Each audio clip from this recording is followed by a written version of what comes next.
Nobody needs to chew that many right hands. Nobody. That's not healthy in the heavyweight division.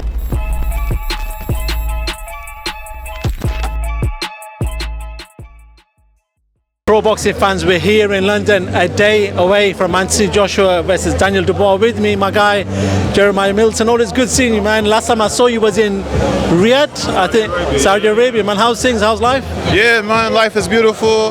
You know, I'm out here in the UK now, enjoying the Great Britain. Enjoyed camp, enjoying the process, man. I'm here.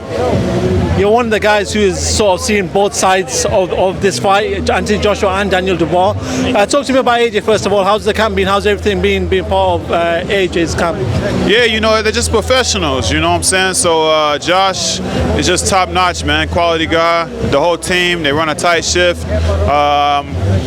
Yeah, man, I can't say too much more about like Ben and these guys, man. They're really on it. All the details. I want to ask you a question that you've been around Joshua many a times before, and there seems to be a different animal in him this time. It seems to be a revival of Anthony Joshua. We see the confidence, we see him confident in the ring as well. Do you sense that when you're in the gym with him? I mean, the culture is there in that gym, you know. A lot of people in there just show up, they go back and they go home and they come right back to the gym. So they're very consistent, And I mean, it's just a good culture, good atmosphere. A lot of champions, hard workers. So yeah, you know, it rubs off, it's contagious. What do you make of Daniel Dubois' revival as well? You know, he lost to Joe Joyce and lost to Alexander Usyk. Since then, coming off two great wins against Miller and Hergovich, sorry. What do you make of his revival and him becoming champion, IBF champion? Yeah, you know, he's deserving of it because he went through the test. He went through the fire and he come out on the other side. So both of these men are not the same men that were any reflection of their losses. So that's going to be the most interesting part.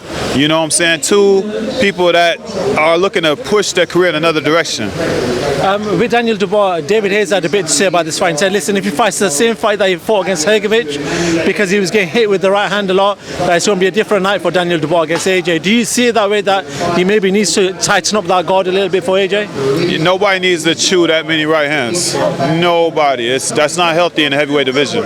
So we'll see what he does on the night, but you don't get too far eating him like that. With Anthony Joshua, do you sense that power, the strength that he's always had? We know that he had a couple of fights where people started questioning him because maybe the team was right, the performances weren't right, but this time around he seems to be in that animal mode. Do you feel like we're going to see the power of Anthony Joshua come through and maybe stop Daniel Dubois on Saturday night? You know, I believe if you look at any poster AJ around London right now, the messages say less. So they're not talking too much. It's going to be a lot of action on the night. If Anthony Joshua, I'm just throwing a hypothesis out, if Anthony Joshua does lose, for example, and we know Turki Al-Sheikh likes to make the big fights regardless, is there still an appetite for the Tyson Fury fight in 2025 in your eyes? That fight has to happen. It has to happen. As a fan, not even just as somebody who's a participant of the heavyweight division, this fight needs to happen. It's the true British fight to make, but all British fights are classics. In regards to Daniel, I know Daniel was years ago maybe one of the guys who called you to this country and whatever else. You've had a bit of a relationship with him. You've had a better relationship with Joshua in recent times. But did you sense Daniel Dubois being this person, being this fighter when you first saw him? I feel like something changed in his eyes, you know. So something changed in his eyes where, you know, maybe it's his dad, maybe just all things kind of come together. Look, when you're in a world title fight, that changes you, you know. So Usyk was a loss, but it was a lesson, and I believe through that lesson, you know what I'm saying, this is the revitalized version we're seeing. I do want to ask you quickly about Tyson Fury, Alexander Usyk. We saw Alexander Usyk, I think mistakenly or something happened, we got arrested in Poland. But when I talk about the fight, do you feel like Tyson Fury can right the wrongs on December 21st, or do you feel like it's going to be a hard task against Alexander Usyk?